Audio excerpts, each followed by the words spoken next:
కేంద్రంలో కాంగ్రెస్ యొక్క ప్రభావం పెరుగుతుందంటారా?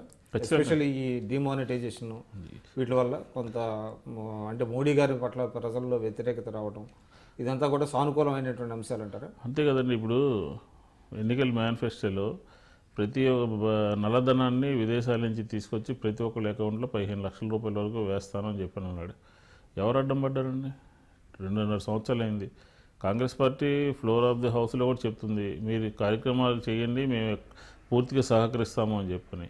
కనీసము ఆ కార్యక్రమాన్ని చేయకుండా ఈరోజు సామాన్య ప్రజలందరినీ అన్ని రాష్ట్రాల్లోనూ లైన్లోనూ క్యూలోనూ నిలబెట్టి ఉపాధి హామీకి సంబంధించిన కూలీలు కానీ పెన్షన్లు తీసుకోవాల్సినటువంటి వాళ్ళు కానీ అందరూ కూడా హలో లక్ష్మణ అని చెప్పని రోడ్ల మీద పడి మాట్లాడుతూ ఉంటే అనుకుంటారు దీనివల్ల కాంగ్రెస్ పార్టీ నయమో, మోడీ గారి కన్నా కాంగ్రెస్ పార్టీ నయమో ఎప్పుడు కూడా ఇలాంటి పనులు చేయలేదు, ఈ రకంగా రోడ్లు పాలవలేదు, మా జీవితాలు రోడ్లు పడ్డాయని చెప్పి వాళ్ళు అనుకుంటారు కదా.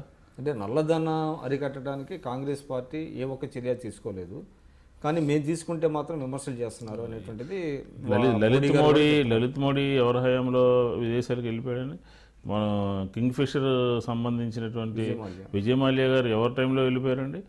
ఇవన్నీ కాంగ్రెస్ పార్టీ మీదే బురద నెట్టి ఏమి చేయకపోయినా ప్రజలకి అన్నీ చేస్తున్నామని చెప్పుకునేటటువంటి ప్రయత్నం చేస్తున్నారు తప్ప నల్లధనాన్ని ఈరోజు చూడండి 15 లక్షల కోట్లు మొత్తం సర్క్యులేషన్లో ఉందనుకుంటున్నాము. 12.5 లక్షల కోట్లు ఆల్రెడీ ఇప్పుడు బ్యాంకుకి జమ అయిపోయింది. ఈ 2 లక్షల కోట్లు రేపు December 31 లోపు లేకపోతే ఆర్బీఐ కూడా సబ్మిట్ చేయొచ్చు అని చెప్పారు February, April మాసాల్లో. ఇది మొత్తం అంతా కూడా జమ అయ్యేటటువంటి పరిస్థితులే కనపడుతున్నాయి కదా. మీరు ఎక్కడన్నా నల్లధనం ఉంది అంటే ఆ నల్లధనాన్ని తీసుకొచ్చేటటువంటి ప్రయత్నం చేయండి. వ్యవస్థ అంతా మీ చేతిలోనే ఉంది కదా. దాన్ని వదిలేసి మీరు కాంగ్రెస్ పార్టీ నల్లధనానికి అడ్డం పడుతుందంటే ఈ నల్లధనాన్ని తీసుకొచ్చేటటువంటి చర్యలేనా ఇవన్నీ కూడా?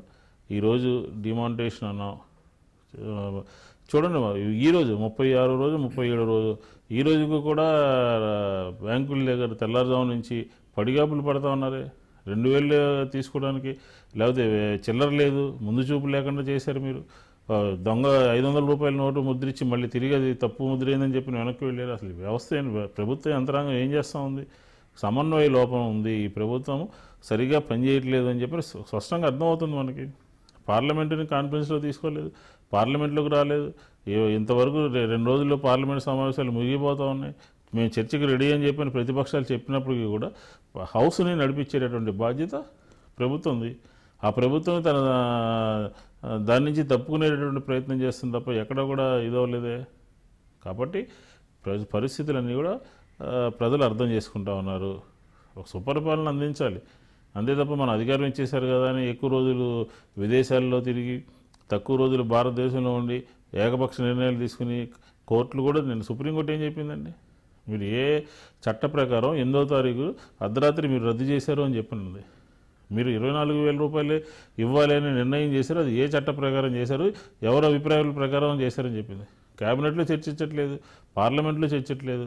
నేను మల్లాది విష్ణు, ఎక్స్ఎమ్మెల్యే, కాంగ్రెస్ పార్టీ.